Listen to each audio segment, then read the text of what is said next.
How you doing, trappers? Ed Schneider with Kansas Trapline Products, bringing you this new YouTube video. Today I want to talk about misses.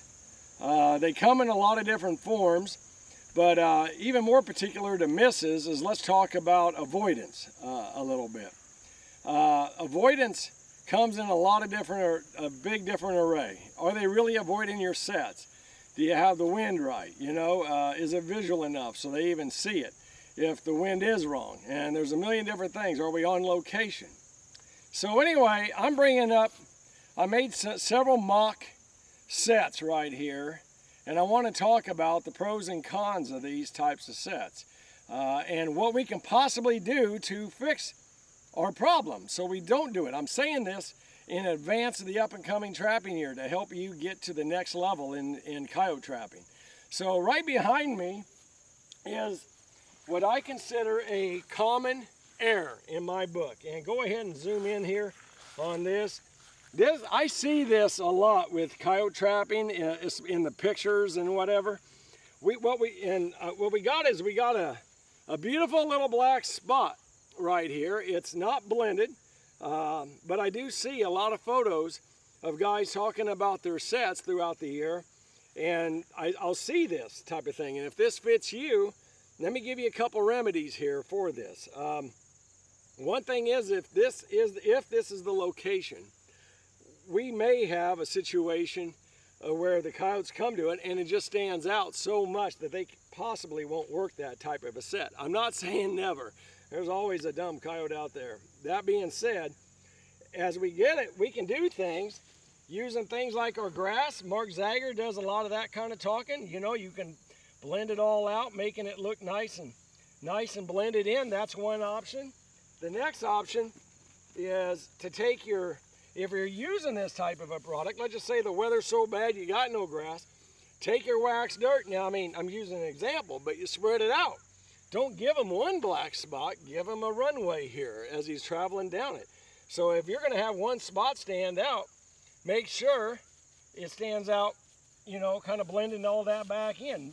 Take your fingers, mix up the grass with it, and have the grass and the black all kind of blending together so it doesn't give the coyote just one spot to avoid. Because if he's standing here, he'll stand there. That's one of the things. And this is a common scent post type of a set in this scenario. And you smear your gland lure right in here. I actually like this type of set a lot more than the set I'm getting ready to show you.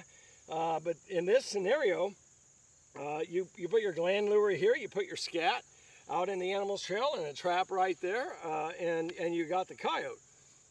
That's providing you did your homework, and this is the most important thing. If you did your homework, you're right where the coyote's walking. The biggest reason I think we miss on these types of sets is we're not where the animal is actually walking. Well, the animal's walking over yonder, and you're creating a scent post set, and he's just not here. So you got the wind coming across, hopefully you got the wind coming across, coyote's walking that way. It's a non-visual set.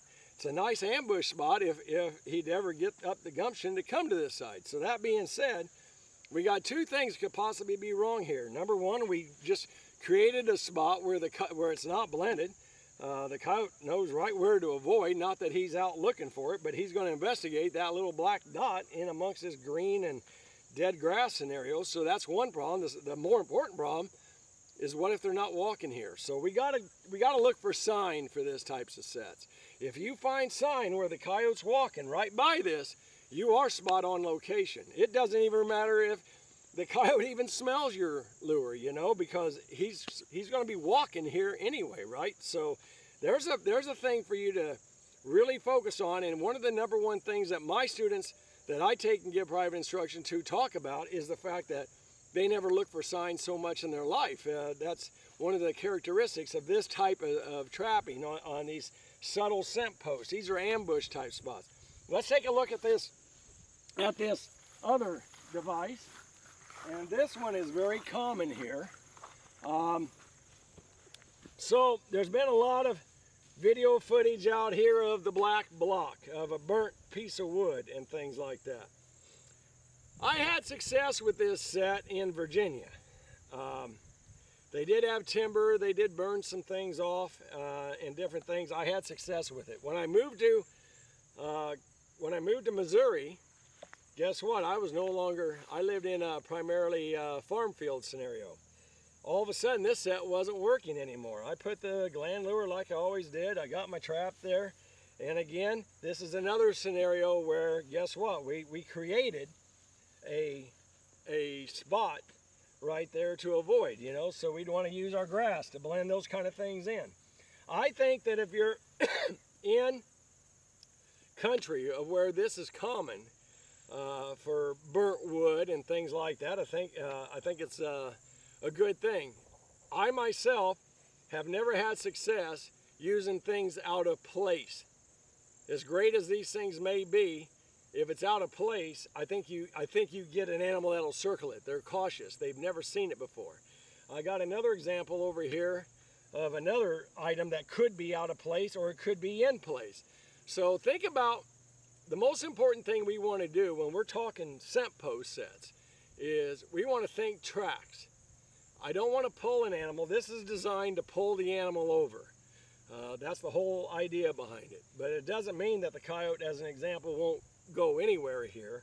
We can use things like some scad over here to bring the coyote on this side of it. We're going to put our gland lure, we're going to put our urine, we're going to have scat on this side to get him on this side so as he circles, he comes across. If you had success with it, more power to you. The only place I've had success with this type of set is in areas where this was a common area. I haven't had any success in the Midwestern areas in the farm fields. It just stands out too much. It's not natural. Now, if you took this and you had it laid out on the ground for several months, I think the coyotes may get used to things like that. So think about that. If you're going to do something like a change, we'll make a change early on. Just go ahead and stick that in the ground and smear some gland lure on it and have it sitting there. You know, these are ways to get them acclimated to it prior to it. And by God, you put a trap there, now you got something. So don't introduce too many new things to a coyote. They know their country very well. Let's get over here to this next troubleshooting spot. And this spot, we got a T-bone. Here in the Flint Hills of Kansas, the T-bone is ideal. It's perfect. It's basically you hammer it in the ground and you can put there's a couple ways we can do it on this. And this is one of those kind of cases where a point might work, but some people want to, I always like to take my T-bone, hammer it in where there's a projection out into it. So what I would do is I would set a trap right here, right off of this point. And this has nothing to do with 7 and 3. This has more to do with the coyote habit, is understanding how a coyote moves through here. And I believe a coyote, as an example, would stand here. But let me tell you something. This set works great for me here in Kansas. I got a lot of bone, excuse me, folks. I have a lot of bone piles and things along that nature. That being said, when I went to Missouri in farm field country, guess what? My production started dropping. I don't know if I ever caught anything on a T-bone set, to be honest with you, in that location. It was, again, if I put these things out early on, let's do it in, say, September, and get the animals acclimated to it and things like that, and have a standard bone pile scenario, I think a guy could do all right with it. But adding something unique, because to that area, it just was too much for the coyotes. I caught I don't know, one year here in Kansas, I know I caught 37 coyotes alone on T-bone sets. That being said, I'm the same trapper and I'm in Missouri, and I don't think I caught a single one on a T-bone. And yet I was catching them on other methods. So they were walking right on by this. I just think it was a little bit too much for the coyotes at that location and stuff. So let's go on to, let's back up here a little bit and let's talk about some of the things that we can do in the terms of scent posts. I've gotten a lot of videos where you see me doing scent post sets, and this particular location is common. I don't really put a scent post set in until I find sign. So if I found a track right here, I know they're using it. Now I'm golden. That's a wonderful location. Another thing, the second thing is I like ambush type locations. You'll see, number one, you have to have the sign. Number two, I know exactly right where they're going. Number three, all I want to do is slow him down. A coyote is going 3.4 miles an hour. That's documented in his travel. He's very focused on going from here to there. And in that scenario, I just need to whoa him, just like a bird dog. And I'm certain the coyotes can stop on a dime. So the things that I want to make sure I do, if I want to put a set here, it needs to look like here. So it's easier for me to take the whole area and make it the way I want and make it 6 feet in total distance, 3 foot each way. This way, when I turn it around and blend this back, and I'm going to put some grass in it, I'm going to have some dirt, but when I blend it back and do the same thing the other way, and I'm going to come back and forth, and I'm going to let some of that grass drift on down. And now all of a sudden, this particular stretch looks the same. If you feel like you need to add a little bit more, well, you can throw a little bit more. Just kind of let it fall. So now all of a sudden, we got a set that is the same here to here. It just happens to be a change in the trail. We went from a predominantly grassy trail to a semi-grass and dirt trail. My trap's right there, my scat's right there, my gland lure and urine's right there. All I did was change the path. If he steps here or here, he's still in my set. I think the big thing is learning how to blend and make your set look big. You don't want to give him just one little spot, as we talked about at the very beginning of the set. So this is a troubleshooting for you. Number one, with all walkthrough type sets, don't ask a coyote to come to it. You be there where he's at. Your success is going to go up greatly when you know how they're walking through the area. There is some different sets. Ed, what are you going to do if you're in soybeans? You know, things are not the same in a troubleshooting, and this is for the guys who literally have no sign whatsoever. Soybean fields and cornfields today, the combines are terrific. They really shred things up. So we are going to have to take a long shot in those scenarios. But what I can do, and I do this in soybean fields, is I make a duff set, and I take my feet and I scratch up. I make a big pile about right here with soybean chaff, and my fence will be behind me about 3 to 5 feet, not very far, I'm assuming. And I like this set in 2 locations. Number one, if you have a long fence line, and I'll go down that fence line about 100 feet to maybe 100 yards, depending on what it looks like.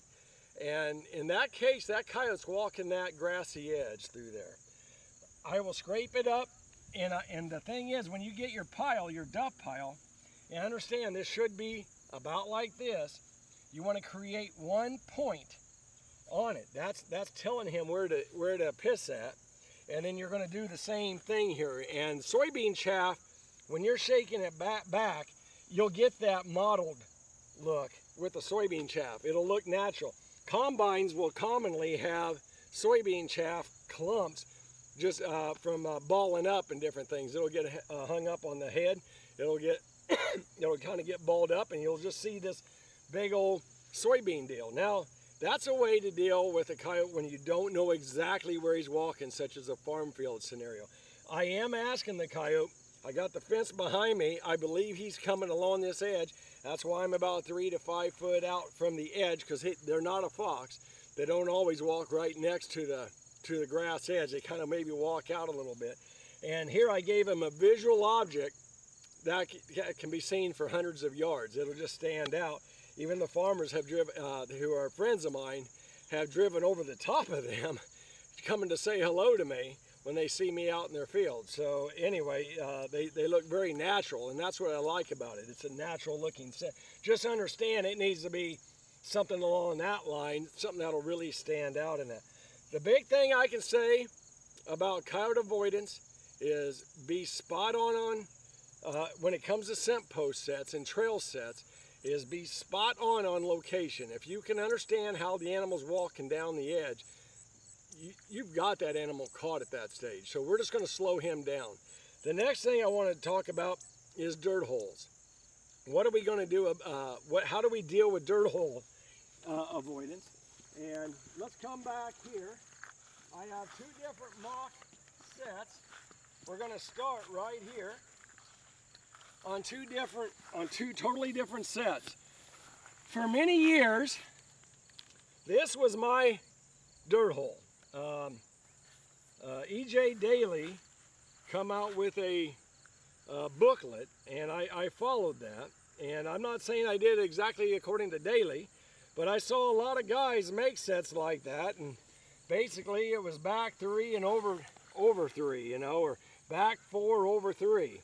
And so my trap would be right here in it. And so the natural progression is I'd have this set right there, and I'd build up my sides and that type of thing. But there's two things that's wrong with this set. And I'll tell you about the progression of it. Is number one, my hole was drilled at this angle. That's what I was told to do, and different things like that by different folks. And the problem I got with this, let's just address the hole angle scenario, is a coyote can stand right here and get out my bait. There's nothing here to guide the animal when you get down to it from a hole perspective. We're going to talk about this on a different set. So let's talk about that. So what do you do to prevent that? Well, here comes out the crossing sticks. We're gonna make this Taj Mahal right here, and we're gonna build this thing up. We might even put 2 or 3 to where they're all just kind of way up here, and we're guiding the animals in. And to me, that's a good, you know, I got to laugh at myself in my past that I just created a very visual thing to avoid. That's kind of where it came down to. Fox, it wasn't such a big deal, but when you got into the coyotes and stuff, it was really, you know, you'd even show up, and you may even found this too, where all of a sudden everything's kind of moved back on you. You know, all the coyote did was come back here and dig it out, and he avoided your whole, matter of fact, he's got the sticks right over your set. So let's forget about, let's just say that I fixed the problem. Let's just say I fixed the problem. Well, again, is the coyote or the fox left-handed, right-handed, or are they going to come over here to the left? They're going to come here to the right, and how are we going to guide them? So let's go to the next thing. What's the next thing that was a solution to me? And then all of a sudden, next thing you know, I'm putting a clump of dirt right there, and I'm putting a clump of dirt right there, and I got my pan. And maybe I'll even throw one more clump of dirt right there. So that was the natural progression of my guiding at the time. And I can tell you, it's nothing to be proud of. But that's where I began. And I tell you, this set in my book, the way I have it made, is worthless. I do see sets like this. I see photographs of sets like this. There's too many opportunities for the coyote to avoid. I'm not trying to be critical. I'm trying to give constructive criticism in the sense of what I did and why it didn't work. So let me go back here to the next, where it all started to change for me on dirt hole sets. So let's talk about, and this is going to be the last demo or the last discussion here, and we got a twofold problem. Number one, understand with the dirt hole set, we're asking the coyote to make a decision. That's very important to understand. We have to convince him to get down in here. With a trail set where the animals are walking, we're taking the decision-making process out of the coyote's hands. He's gonna, it's practically, you can make it into a blind trail set. and catch a coyote. But when you're talking dirt holes, when you're talking T-bones, when you're talking black sticks, we're asking the coyote to, we're trying to attract the animal to our spot. And the odds start going down to some degree. If you're in a western Kansas, or if you're at any feedlot, dairy farm or whatever, those coyotes are not the same as the coyotes out in the country. They're used to digging into holes for rotten carcasses and whatever, and dead and things like that. So in those cases, coyotes are very familiar with it. When you're out in the regular farm country or in the timber or whatever, where you don't have a dead cattle pile or beaver carcasses all stacked up year round, and so all of a sudden things become foreign to them, all of a sudden it becomes a little, this becomes more of a pup set, the naive set, the young and dumb. A lot of trappers have spent a long time going after the young and dumb, picking up the cream and just moving on. Don't worry about the hard coyote, just pick up the cream. And that's along the lines of a dirt hole set. Now, dirt hole sets are great, especially when you don't have an exact location, or your soybean field, your pasture with solid grass, your rangeland, all of that. It's visual. It helps the coyotes see it to come into it. The more dirt you excavate, the darker it is, and the more obvious it becomes, the more attractive it becomes. So there's some advantage of this. When guys talk about, when you talk about misses, and you say, well, I like to have a scent post set to back up my dirt hole. Well, the scent post set's going to work good if it's where the coyote's traveling to begin with. Understand that. To have a scent post set just stuck someplace, to say I have it backed up, that's going to go against you if you don't understand how they're traveling. So, you know, I spent an entire career in trapping and learning how the coyotes travel, just so I don't make the mistake of just putting in a set. I made too many of them sets, and they're losers. They were loser sets, many of them, just because I didn't understand how they travel. When I started learning how they travel, I started picking up coyotes. Going back to how to make a good dirt hole, let's look at this scenario. It is much narrower. If you're using a 5.5 size trap or a 6.5 size trap, that determines the width of your hole. My trap is straight back. It's going to be 8 to 10 inches straight back. You could be 12 inches straight back. It really doesn't. That part doesn't concern me as much as making sure that it has it. But this is what they commonly call the Charlie Robbins set. I heard people call them trench sets. That's fine. Whatever your vernacular is, that's fine. And what you want to do is you want to be down about 3 inches pan center here. This side and this side acts as your natural guiding. We get away from putting these little clumps of dirt beside our jaws because it's natural. Something that, and the second thing is, the most important thing is, let's look at the direction of my trap. A coyote standing here has no advantage to this particular location. He has no advantage to it. He by making that hole go in more as close to a 90-degree angle as possible, guess what? We take the 45-degree out where he can stand here and we go to more of a 90. This will bring the coyote back around here to this side. So from a coyote's perspective that's actually going to work this set, I got him here on the correct side of the set. I hope that makes sense to all of you. That's the purpose of this type of a set.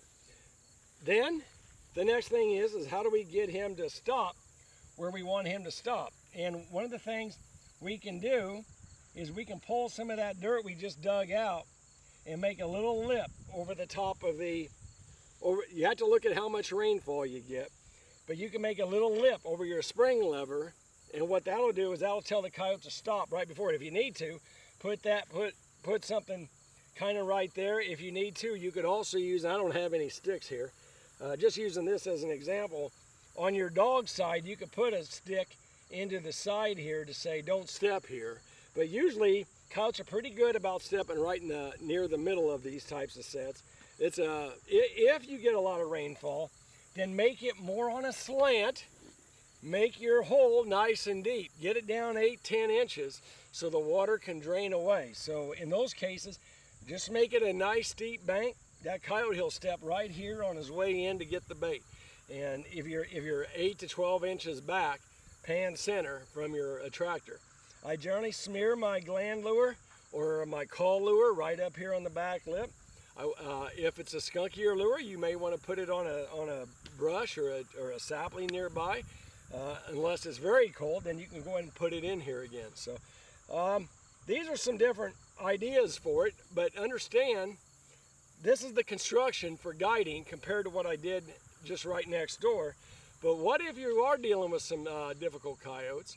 What if they're circling the set and not working it? Now you can put it in the back. There's a lot of places to put it. Something you could do is bring this around to a very defined point. If you believe coyotes are circling to begin with, and you could put your trap right here. This is designed for a coyote, and what we did is we kind of bring this up a little bit.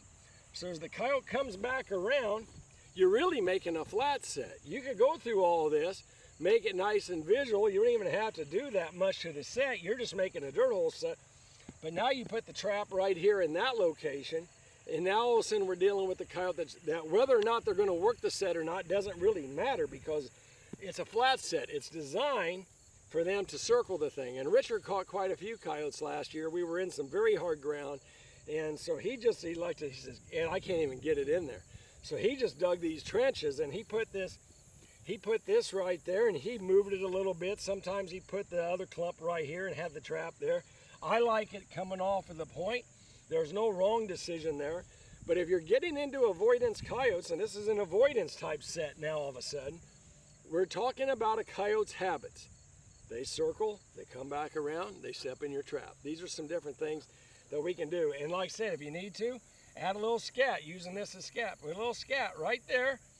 Make it into a piss set if that's what the guy wants to do. We don't care about that. We just want to catch fur. This works a lot better, again, when we know where they're walking, okay? That's the most important thing you can do this year when you're out. Before you put sets in, take some time until you really know how the animals walk your ground. If you're new to trapping, I welcome you to this industry. It's a very rewarding thing, but it's a very steep learning curve. I think that's the reason why I'm so busy doing my instruction throughout the years, because people do want to take that time to shorten their learning curve.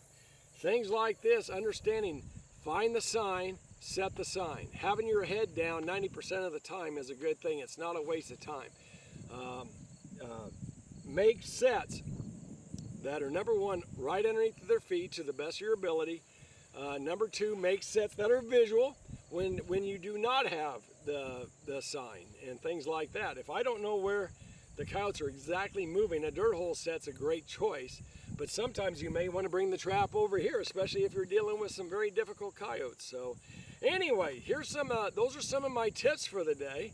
I hope that helps you a lot, and thank you very much for watching, and please subscribe if you have, subscribe and share this video to your friends. I sure appreciate it. Thank you, folks.